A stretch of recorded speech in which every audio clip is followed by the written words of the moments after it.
நம்ம இப்போ cash account பார்த்துட்டு இருந்தோம். எல்லா அசெட்டோட ஓப்பனிங் பேலன்ஸும் வந்து டெபிட் சைடு வரும். பிரான்ச் வந்து கேஷ் சேல்ஸ் பண்ண அமௌண்ட் 9700. பிரான்ச் வந்து டெட்டார் கிட்ட இருந்து கலெக்ட் பண்ணது 2840. பிரான்ச் ஸ்பெண்ட் பண்ணது வந்து 8042. சம்மிலே கொடுத்துருக்காங்க. பிரான்ச்சோட கேஷோட க்ளோசிங் பேலன்ஸ் வந்து 10. அப்போ டிஃப்ரென்ஸ் வந்து 11700. இந்த அமௌண்ட் தான் என்ன பண்ணியிருக்காங்கன்னா பிரான்ச் வந்து ஹெட் ஆஃபீஸ்க்கு சென்ட் பண்ணியிருக்காங்க 11700. இப்போ நம்மளுக்கு லாஸ்ட்டாக வந்து பார்க்க வேண்டிய ஒரே லெட்ஜர் வந்து ஃபர்னிச்சர் அக்கௌண்ட்.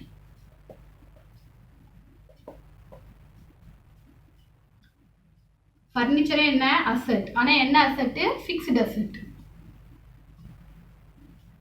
ஃபர்னிச்சரும் அசெட், அதனால ஓப்பனிங் பேலன்ஸ் எந்த சைடு வரும்? டெபிட் சைடு தான் வரணும். ஃபர்னிச்சரோட ஓப்பனிங் பேலன்ஸ் இங்கே என்ன எழுதியிருக்காங்க? 500. To balance brought down 500. சம்மோட லாஸ்ட்டில் பாருங்கள் டெப்ரிசியேஷன் கொடுத்துருக்காங்க. டெப்ரிசியேஷன் கால்குலேட் பண்ணும். Furniture is subject to depreciation 16% per annum on diminishing balance method. Diminishing என்ன மெத்தட்? WDV method. எவ்வளோ இருக்கு?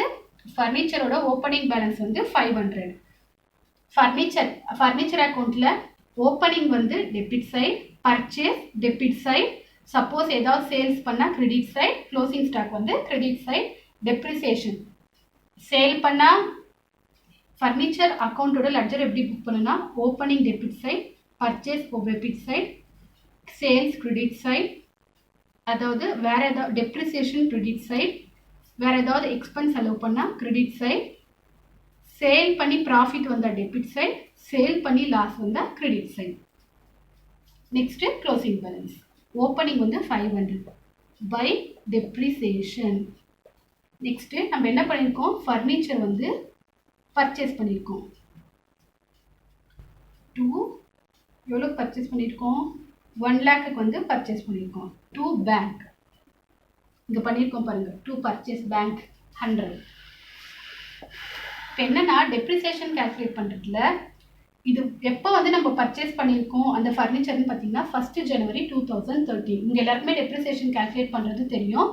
இப்போ 500 into 16/100 இது வந்து 12 month. அப்போ என்ன வரும்? 80. ஆனால் இந்த புது ஃபர்னிச்சர் பர்ச்சேஸ் பண்ணது வந்து January 2013, February 2013, March 3 month into 16/100 into 3/12. 100க்கு 100 கேன்சல் ஆகிடும். 1 4 4. இதோட டெப்ரிசியேஷன் வந்து 4. டோட்டல் டெப்ரிசியேஷன் வந்து 84. இது வந்து 600 பை பேலன்ஸ் brought down.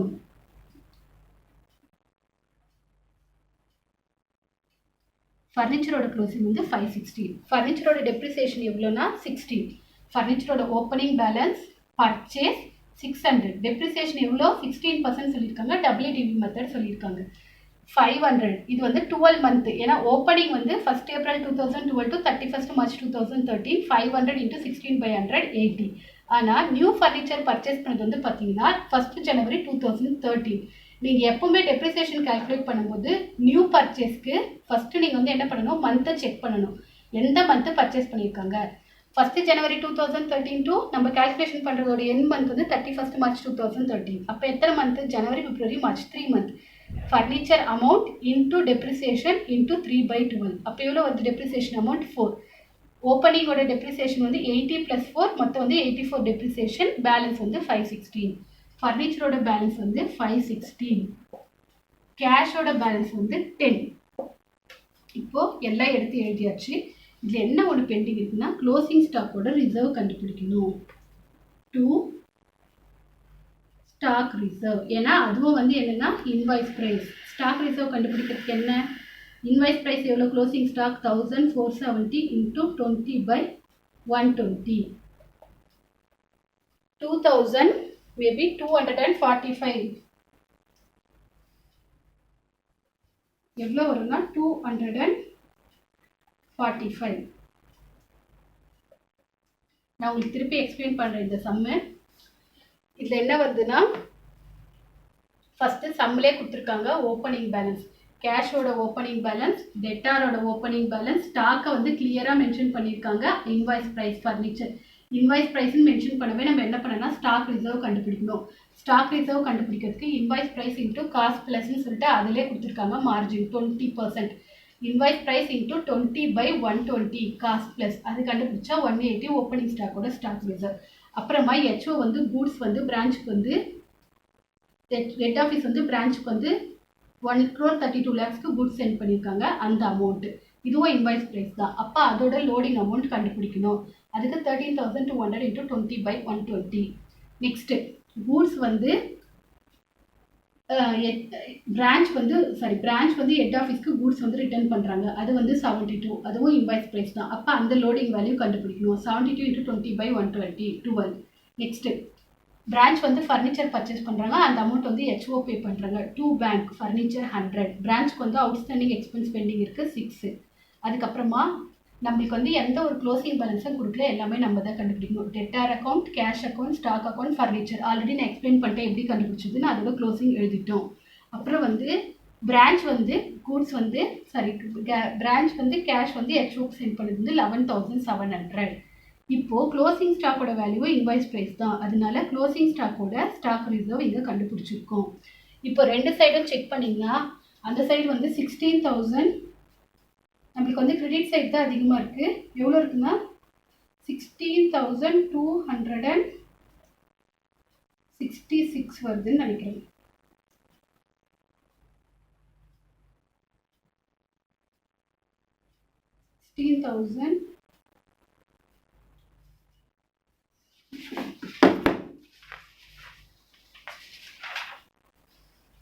$16,633. இங்கே எவ்வளோ வருதுன்னா 16,633. P&L எவ்வளோ வருதுன்னா இந்த சைடு தான் வந்து பேலன்சிங் ஃபிகர் வருது. To general P&L transfer to HO எவ்வளோனா 1096. இதுதான் வந்து உங்களுக்கு வந்து இந்த புக் ஹெட் ஆஃபீஸோட புக்கில் பிரான்ச் அக்கௌண்ட்டை டெட்டார் சிஸ்டமில் எப்படி புக் பண்ணுறாங்கன்னு இது வந்து ஒரு மெத்தட். நெக்ஸ்ட் சம் பார்க்கலாம். இது வந்து கொஸ்டின் நம்பர் 4. உங்களோட ஸ்டடி மெட்டீரியல், அதாவது ஐசிஐயில் இருக்க உங்கள் லிங்க்கில் இருக்க ஸ்டடி மெட்டீரியலோட 4th சம்ஸ். இதை எரேஸ் பண்ணிடலாம். நான் நெக்ஸ்ட் சம் போடுறேன். எப்பவுமே அசட்டோட லெட்ஜர் புக் பண்ணும்போது ஓப்பனிங் ஸ்டாக் டெபிட் சைடு வரும். டெட்டாரு, ஸ்டாக்கு, ஃபர்னிச்சர், கேஷ் எல்லாமே நம்மளுக்கு வந்து அசட்டோட ஓப்பனிங் பேலன்ஸோட அக்கௌண்ட் வந்து டெபிட் சைடு வரும்.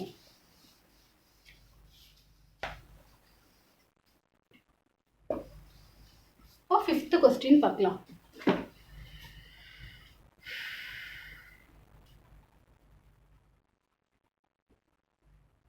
ஃபிஃப்த்து கொஸ்டின் பாருங்க, உங்க சம்லே இருக்கு. 5th கொஸ்டின் வந்து என்ன கொடுத்துருக்காங்கன்னா, கான்பூர் பிரான்ச் வந்து ட்ரையல் பேலன்ஸ், அதாவது இது வந்து இண்டிபெண்டன்ட் கம்பெனி. இதுக்கு முன்னாடி நம்ம 4th கொஸ்டின் பார்த்தது வந்து டிபெண்டன்ட் கம்பெனி. அதனால ஹெட் ஆஃபீஸ் வந்து பிரான்ச் அக்கௌண்ட்டோட புக் எக்ஸ்பென்ஸாக அவங்க புக் பண்ணியிருக்காங்க. இது வந்து நெக்ஸ்ட் சம் பார்த்தீங்கன்னா இண்டிபெண்டன்ட் அக்கௌண்ட். இண்டிபெண்டன்ட் அக்கௌண்ட்ன்ற போது அவங்க புக் ஆஃப் அக்கௌண்ட்ஸை அவங்க மெயின்டைன் பண்ணி இயர் எண்டில் வந்து ஹெட் ஆஃபீஸ்க்கு சப்மிட் பண்ணுவாங்க. அது எப்படி சப்மிட் பண்ணுறாங்கன்றது தான் வந்து இந்த சம்மோட இது.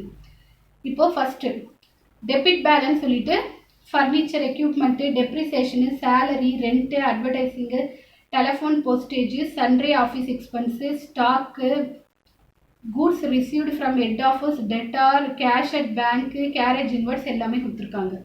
கிரெடிட் பேலன்ஸ் சொல்லிட்டு outstanding expense, goods return to head office, sales head office. என்ன கண்டென்ட் கொடுத்துருக்காங்கன்னா, stock on 31st March 2013 was valued at 62 lakhs. On 29th March 2013, the head office dispatched goods costing 10 lakhs to its branch. Branch did not receive these goods before 1st April 2013. Hence, the figure of goods received from head office does not include these goods. Also, the head office has charged the branch 1 lakh for centralized service for which the branch not passed the entry. இப்போ என்ன பார்த்தீங்கன்னா, நம்மளோட accounting period என்னன்னா 1st April to 31st March. இப்போ 29th 30th 31st most of the கம்பெனிஸ்ல என்ன பண்ண மாட்டாங்கன்னா கூட்ஸை டிரான்ஸ்ஃபரே பண்ண மாட்டாங்க. இப்போ கான்பூர் டு சென்னை இப்போ வந்து கூட்ஸ் டிரான்ஸ்ஃபர் டைம் வந்து பார்த்தீங்கன்னா ஒரு 2 days 3 days 4 days 5 days வந்து டிரான்ஸ்போர்ட் டைம் எடுக்கும்னா அந்த கூட்ஸை வந்து இயர் எண்டில் டிரான்ஸ்ஃபர் பண்ண மாட்டாங்க. ஏன்னா சென்டர் இப்போ ஹெட் ஆஃபீஸ் வந்து சென்ட் பண்ணுறாங்கன்னா அவங்களுக்கு வந்து சேல்ஸ் ஆகும். ஆனால் பிரான்ச் ஆஃபீஸ் வந்து அந்த கூட்ஸை வந்து இப்போ 29th மார்ச் அனுப்புகிறாங்க, அங்கேருந்து கூட்ஸ் வந்து ஹெட் ஆஃபீஸ்லேருந்து கூட்ஸ் வந்து பிரான்ச் ஆஃபீஸ்க்கு வரதுக்கு ஒரு 6 நாள் ஆகும். அப்போனா ஹெட் ஆஃபீஸ் வந்து சேல்ஸ்ன்னு இன்வெஸ்ட் பண்ணிடுவாங்க. ஆனால் பிரான்ச்சுக்கு வந்து அந்த கூட்ஸ் வந்தே இருக்காது. எங்கே இருக்குன்னா அந்த கூட்ஸ் வந்து டிரான்சிட்டில் இருக்கும். அப்போ வந்து அந்த அமௌண்ட்டை எப்படி வந்து ஹெட் ஆஃபீஸை பொறுத்த வரைக்கும் அவங்க சேல்ஸை கிளியராக புக் பண்ணிடுவாங்க. ஆனால் பிரான்ச் ஆஃபீஸில் எப்படி காமிப்பாங்க அந்த அமௌண்ட்னா goods in transit to head office account அப்படின்னு சொல்லி அந்த அமௌண்ட்டை வந்து மென்ஷன் பண்ணுவாங்க. அதே மாதிரி இங்கே என்ன இருக்குன்னா ஃபர்ஸ்ட் கொஸ்டின் என்ன கேட்டிருக்காங்கன்னா பாஸ் ஜேர்னல் என்ட்ரிஸ் இந்த book of branch to make the necessary adjustment. நம்ம இங்கே என்ன அட்ஜஸ்ட்மெண்ட் பண்ணணும் அப்படின்னு பார்த்தீங்கன்னா ஃபர்ஸ்ட் என்ன இருக்கு, stock of 29th March 2013 the head office dispatched goods costing 10 lakh to its branch. காஸ்டிங்னு சொல்லியிருக்காங்க. எவ்வளோ காமிச்சிருக்காங்க அப்படின்னு பார்த்தீங்கன்னா 10 lakhsக்கு வந்து அமைச்சிருக்காங்க அமௌண்ட். அப்போ அதுக்கு என்ன ஜேர்னல் என்ட்ரி வரும் அப்படின்னா, ஜேர்னல் உங்களுக்கு ஆல்ரெடி தெரியும்,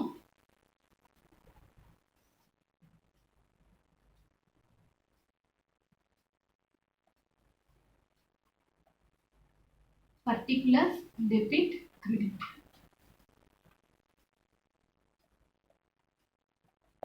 பிரான்ச் ஆஃபீஸ்ல எப்படி புக் பண்ணுவாங்கன்றது தான் இந்த Journal entry. Goods in transit account to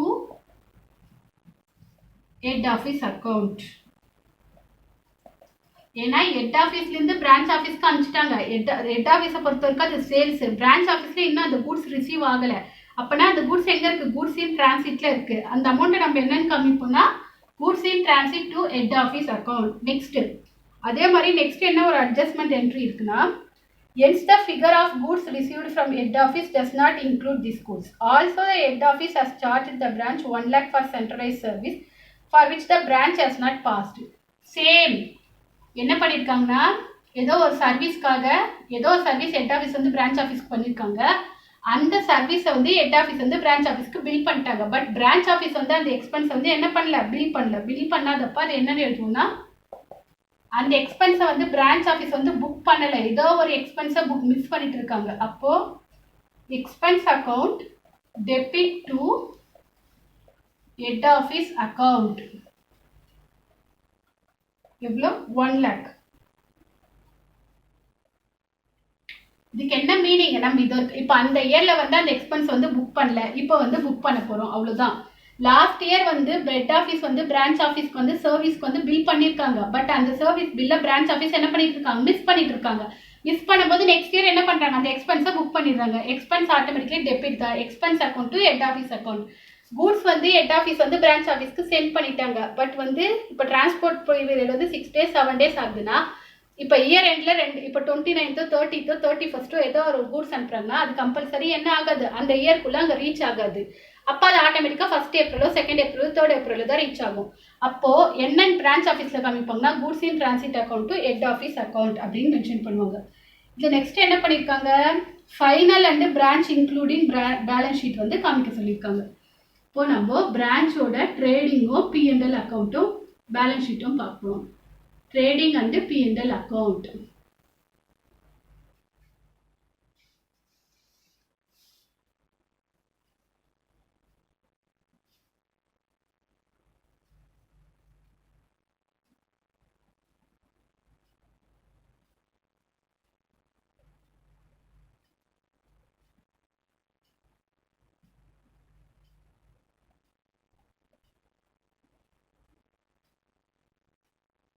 உங்களுக்கு எல்லாருக்கும் தெரியும், ட்ரேடிங் அக்கௌண்ட் ஆல்ரெடி +1 +2ல படிச்சிருப்பீங்க.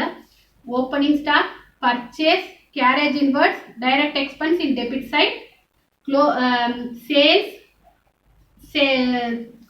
Sales return, closing stock. இப்போ வந்து ஃபிகர் வந்து கிரெடிட் சைடு அதிகமாக இருந்து டெபிட் சைடு கம்மியாக இருந்தால் balancing figure should be gross profit. Figure வந்து டெபிட் சைடு அதிகமாக இருந்து கிரெடிட் சைடு இருந்தால் balancing figure should be gross loss. இதுதான் வந்து ட்ரேடிங் அக்கௌண்ட். சேம் எப்போ படித்தாலும் அதே தான், அதில் எந்த சேஞ்சஸும் கிடையாது. இப்போ நம்ம வந்து இந்த என்ட்ரில இருந்து எடுத்து எழுதலாம். என்னென்ன கொடுத்துருக்காங்கன்னு பார்க்கலாம். ஸ்டாக் கொடுத்துருக்காங்க பாருங்க. Stock on 1st April 2012. Opening stock வந்து 60. அப்புறம் goods received from head office.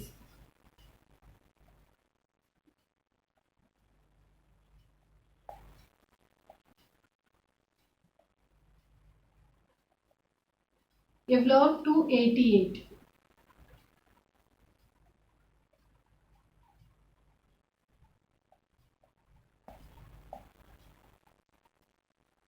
இதுல செக் பண்ணுங்க. இது வந்து பிரான்ச் அக்கவுண்டோட ட்ரேடிங் அண்ட் P&L. அதனால பர்ச்சேஸும் பர்ச்சேஸ் ரிட்டர்னையும் இங்கே லெஸ் பண்ணி இங்க அமௌண்ட் எடுத்துக்கலாம்.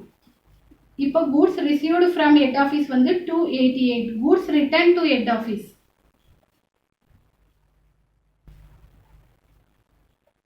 ரிட்டர்ன் டு HO வந்து 5 மைனஸ் பண்ணிடுங்க. பர்ச்சேஸ் பண்ணது பர்ச்சேஸ் ரிட்டர்ன் பண்ணது 288 minus 5 283. நெக்ஸ்ட் வேற என்ன இருக்கு? கேரேஜ் இன்வெர்ட்ஸ் இருக்கு. 2 கேரேஜ் இன்வெர்ட்ஸ் எவ்வளவு வருது? 7. ஸ்டாக் எழுதிட்டோம், கூட்ஸ் ரிசீவ்டு எழுதிட்டோம், கேரேஜ் இன்வெர்ட்ஸ் எழுதிட்டோம். சேல்ஸ் என்னன்னு பார்க்கலாம். சேல்ஸ் வந்து 360.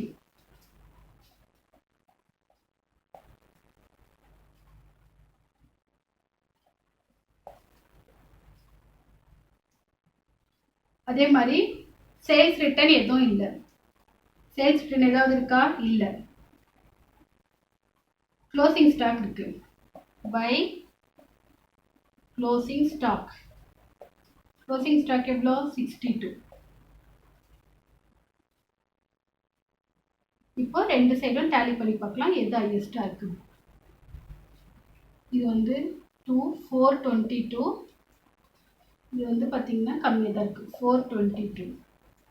2 கிராஸ் ப்ராஃபிட்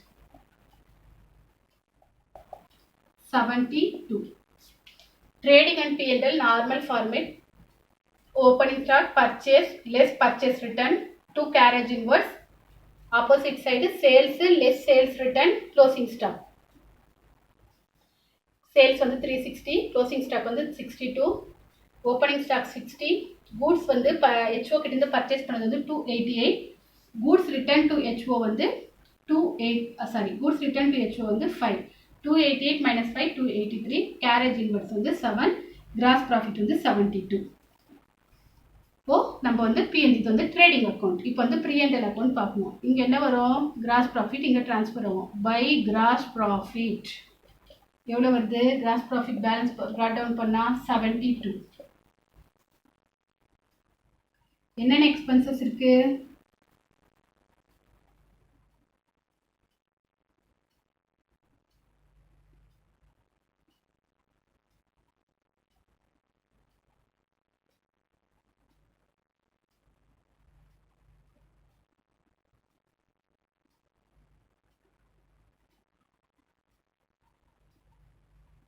எக்ஸ்பென்சஸ் பார்த்தீங்கன்னா டெப்ரிசியேஷன் என்ன எக்ஸ்பென்சஸ்ங்களா?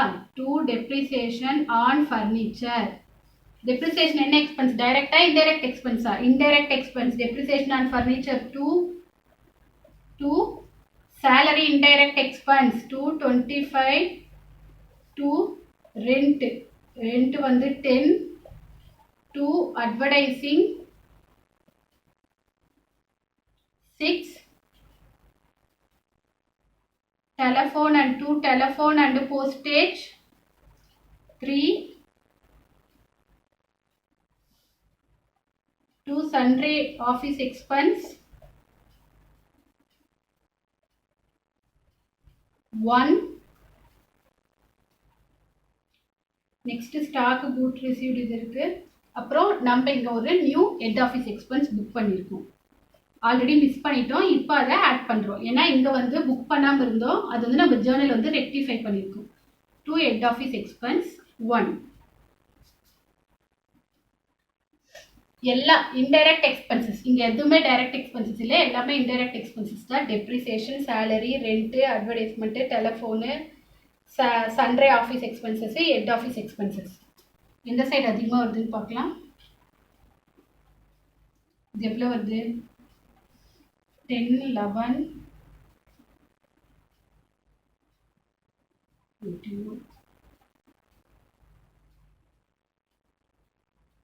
48.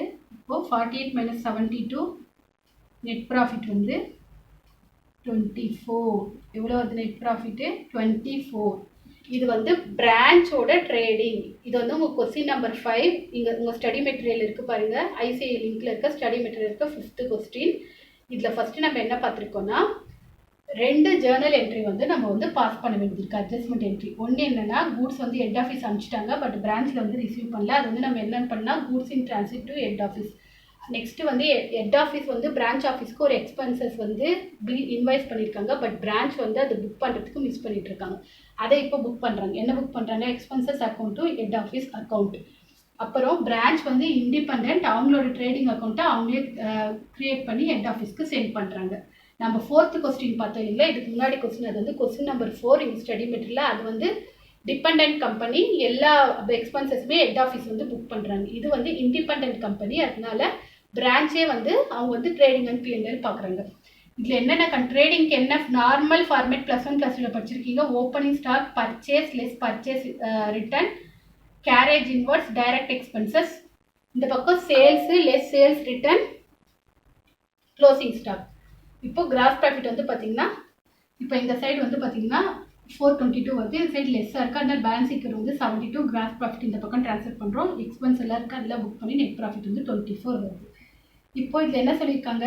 பேலன்ஸ் ஷீட் வந்து போட சொல்லியிருக்காங்க. Trading account and balance sheet.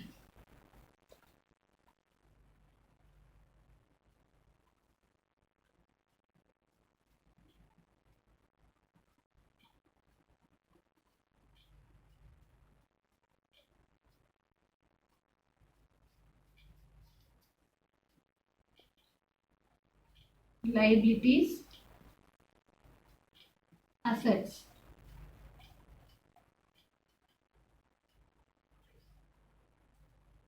உங்களுக்கு எல்லாருக்குமே தெரியும் லைபிலிட்டிஸில் என்னென்ன வரும். Capital plus net profit, capital minus director remuneration, அது ஏதாவது இருந்தால். Next capital plus net profit, creditors, outstanding expenses, bills payable, இது எல்லாமே வந்து லைபிலிட்டி சைடு வரும்.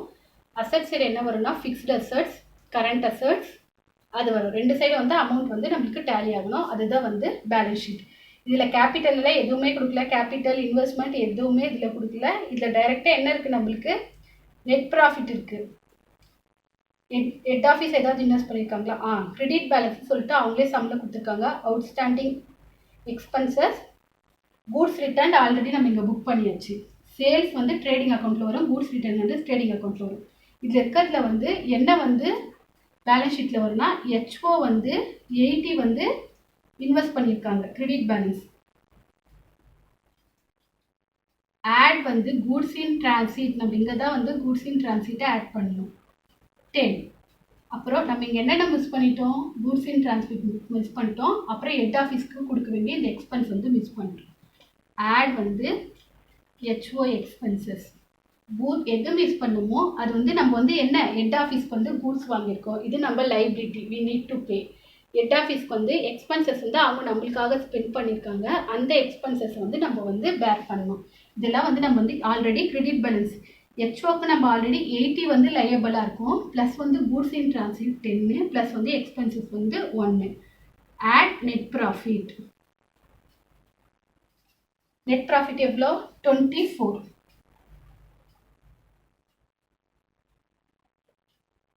90 + 150. அப்புறம் கிரெடிட் பேலன்ஸில் வேறு என்ன இருக்குது? அவுட்ஸ்டாண்டிங் எக்ஸ்பென்சஸ் இருக்குது, இவ்வளோ 3.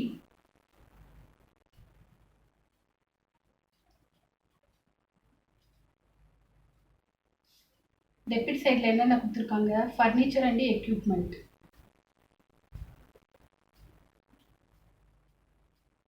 18, ஏன்னா க்ளோசிங் தான் கொடுத்துருக்காங்க. அவங்க ஃபர்னிச்சர் அண்ட் எக்யூப்மெண்ட் 18ன்னு சொல்லிட்டு. சேலரி, ரெண்ட் ஆல்ரெடி எல்லாம் புக் பண்ணியாச்சு. ஸ்டாக், க்ளோசிங் ஸ்டாக், டெட்டார் கொடுத்துருக்காங்க. டெட்டார் எவ்வளோ கொடுத்துருக்காங்க? டெட்டார் வந்து 20.